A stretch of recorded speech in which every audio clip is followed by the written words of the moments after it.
असम इस वक्त बाढ़ की चपेट में है। विनाशकारी स्थिति बनी हुई है। इस वक्त पूरे राज्य में 75 लोगों की मौत हो चुकी है बाढ़ की वजह से।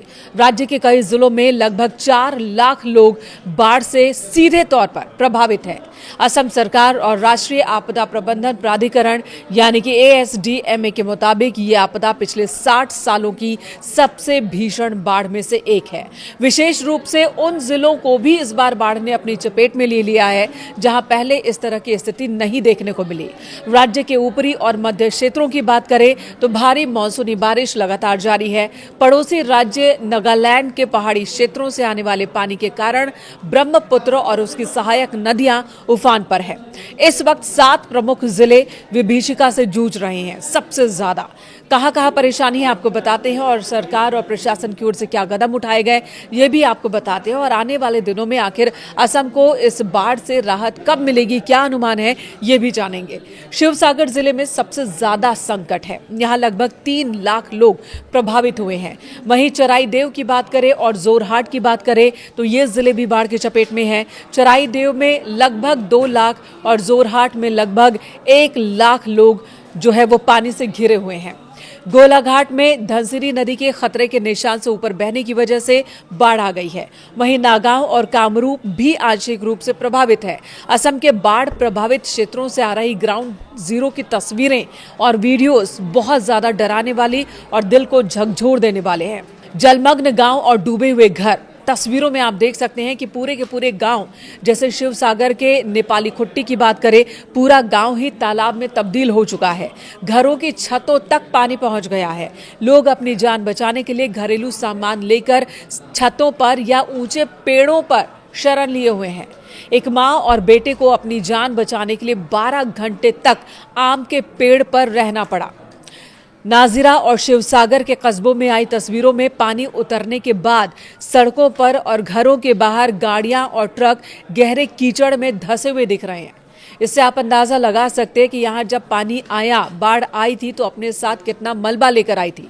खेतों की बात करें तो लगभग 45,341 हेक्टेयर से अधिक कृषि भूमि पूरी तरह से पानी में डूब चुकी है। किसानों को बहुत ज्यादा नुकसान हुआ है। खड़ी फसल बर्बाद हो गई। सड़कों के किनारे और पानी में तैरते मृत मवेशियों को भी आप देख सकते हैं। कई ऐसे वीडियोज वायरल हो रहे हैं। ग्रामीण अर्थव्यवस्था की कमर टूटने की गवाही दे रहे हैं ये वीडियोज। हजारों पशु बह चुके हैं। बात सरकारी और प्रशासनिक मदद की जाए तो असम सरकार, केंद्र सरकार और अलग अलग सुरक्षा बल मिशन मोड पर इस वक्त बचाव अभियान में जुटे हैं। विस्थापितों के लिए राज्य भर में 80 से ज्यादा राहत शिविर संचालित किए जा रहे हैं। 32,000 से ज्यादा लोग इन जगहों पर शरण में हैं।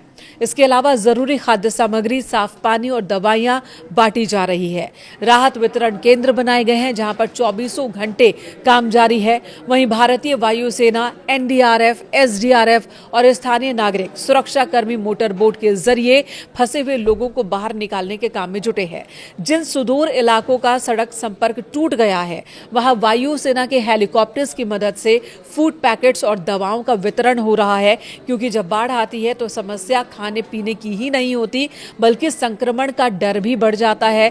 कई लोग बीमार होते हैं, गर्भवती महिलाएं होती हैं, उनके लिए दवाओं की बहुत ज्यादा जरूरत हो जाती है। तो इन सभी जरूरी चीजों की एयर ड्रॉपिंग की जा रही है जहां से लोगों को अभी तक बाहर नहीं निकाला जा सका है। मुख्यमंत्री हेमंता बिस्वा शर्मा के निर्देश पर प्रभावित क्षेत्रों में बिजली ग्रिड्स को ठीक करने का काम चल रहा है ताकि संचार व्यवस्था को बहाल किया जा सके और जो लोग अपनों के बारे में जानकारी लेना चाहते हैं उनका संपर्क टूटे ना। राज्य सरकार ने एक व्यापक पुनर्वास और आर्थिक सहायता पैकेज की घोषणा की है। बाढ़ और भूस्खलन में जान गंवाने वालों के परिजनों को कुल 9 लाख रुपए की अनुग्रह राशि दी जाएगी। इसमें 4 लाख अनुग्रह राशि है, यानी कि आपदा के वक्त में हताहतों के परिजनों को मिलते हैं, और 5 लाख रुपए मुख्यमंत्री राहत कोष से दिए जा रहे हैं। इसके अलावा पोस्टमार्टम की अनिवार्यता भी खत्म कर दी गई है ताकि जो परिवार है पीड़ित, उन्हें तुरंत मदद मिल सके, उन्हें परेशान ना होना पड़े। 1 लाख से अधिक गंभीर रूप से प्रभावित परिवारों को सीधे तौर पर 15,000 रुपए की नगद वित्तीय सहायता भी दी जा रही है। वहीं प्रभावित जिलों के छात्रों की पढ़ाई का नुकसान ना हो, इसके लिए अगस्त महीने से उच्चतर माध्यमिक से लेकर पोस्ट ग्रेजुएट तक के छात्रों को 1,000 से लेकर 5,000 रुपए तक की पुस्तक दिए जाएंगे। केंद्र सरकार भी स्थिति पर पैनी नजर बनाए हुए है। एक वीडियो सोशल मीडिया पर वायरल है जिसमें एक बच्ची सड़क किनारे अपने किताबों को सुखा रही है जो बाढ़ में भीग गए और इसी वीडियोस पर सबका ध्यान आया।